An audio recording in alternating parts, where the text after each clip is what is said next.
দুনিয়ার বাঙালি। নমস্কার। আমাদের আজকে 5 দফা দাবিতে আজকে এই বিক্ষোভ আমরাবাড়ি দলের পক্ষ থেকে। আপনারা সবাই জানেন যে অতি সম্প্রতি কেন্দ্রীয় সরকার একের পর এক রেল ওয়েট ডিপার্টমেন্ট থেকে শুরু করে কয়লা থেকে শুরু করে বিভিন্ন ক্ষেত্রে বেসরকারীকরণের উদ্যোগ চলছে। এই যে বেসরকারীকরণ আজকে এই করোনা ভাইরাসজনিত পরিস্থিতির জন্য দেশের যে হাল, আজকে লক্ষ লক্ষ লোক, কোটি কোটি লোক কর্মচ্যুতি ঘটছে, না খেয়ে মরছে। এই অবস্থায় যেখানে কাজের সুযোগ সৃষ্টি করা দরকার তা না করে উল্টো এই বেসরকারীকরণের মাধ্যমে হচ্ছে নাকি আজকে যখন এটা চলে যাবে কর্পোরেট সেক্টরের হাতে, পুঁজিপতিদের হাতে, তাদের টার্গেটেই থাকবে কর্মচারী ছাঁটাই করে অধিক মুনাফা অর্জন। তাইলে এই অবস্থার মধ্যে পড়ে আমাদের দেশের অর্থনীতি, আমাদের যারা জনসাধারণ খেটে খাওয়া মানুষের আর্থিক অবস্থা আরও খারাপ হয়ে যাবে।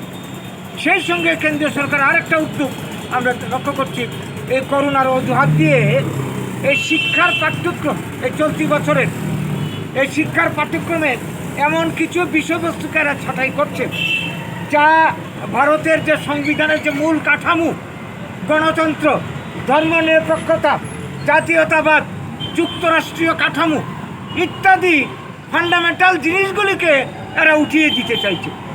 এর পেছনে একটা রাজনৈতিক উদ্দেশ্য কাজ করছে বলে আমরা মনে করছি।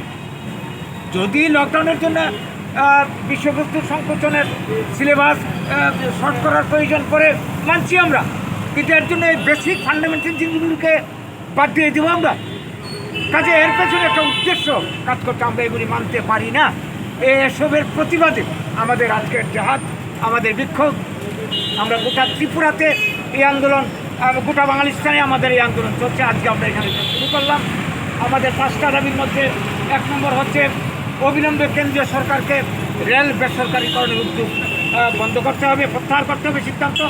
2 নম্বর এই যে কয়লা শিল্প বেসরকারীকরণ এবং কুল ইন্ডিয়া অফিস এই পশ্চিমবঙ্গে যেটা আছে, এটাকে উদ্দেশ্য প্রণোদিতভাবে বাংলাকে বঞ্চিত করে এখান থেকে সরিয়ে নেওয়ার পেছনে কী উদ্দেশ্য থাকতে পারে, এর পেছনে একটা রাজনৈতিক চক্রান্ত আছে বলে মনে করতে হবে, প্রত্যাহার করতে হবে।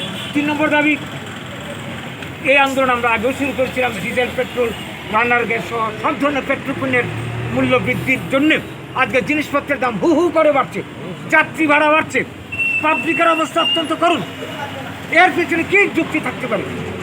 আমাদের পাশের দেশে আমাদের তুলনায় পেট্রোপণ্যের দাম অনেক কম, আমাদের থেকে অর্থনৈতিক দিক দিয়ে যারা দুর্বল দেশ, কাজেই এটা চলতে পারে না। হ্যাঁ, সেই জন্য আমাদের দাবি পেট্রোল, ডিজেল, রান্না গ্যাস সহ সব ধরনের পেট্রোপণ্যের মূল্য প্রত্যাহার করতে হবে।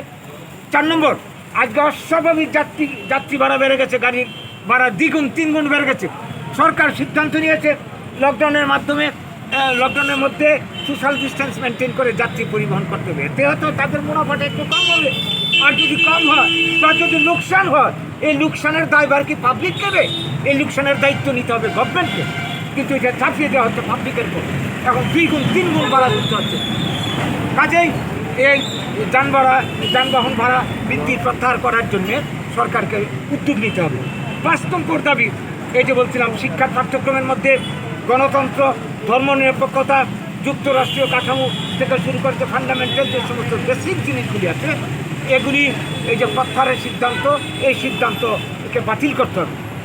তো এই নিয়ে আমাদের আজকের এই মুভমেন্ট, আমাদের আজকের বিক্ষোভ। এই বিক্ষোভ আমরা গোটা ত্রিপুরাতে, গোটা বাংলার অঞ্চলে আমরা চালিয়ে যাব যতক্ষণ পর্যন্ত না সরকার এই জনস্বার্থ বিরোধী সিদ্ধান্তকে প্রত্যাহার করে।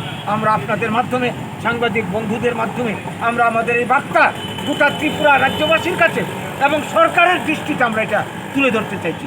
এর জন্য আমাদের আজকে এই বিক্ষোভ কর্মসূচি। আপনার নাম? আমার নাম গৌরঙ্গ রুদ্রপাল, আমি আমরা বাংলা ত্রিপুরা রাজ্য কমিটির সচিব।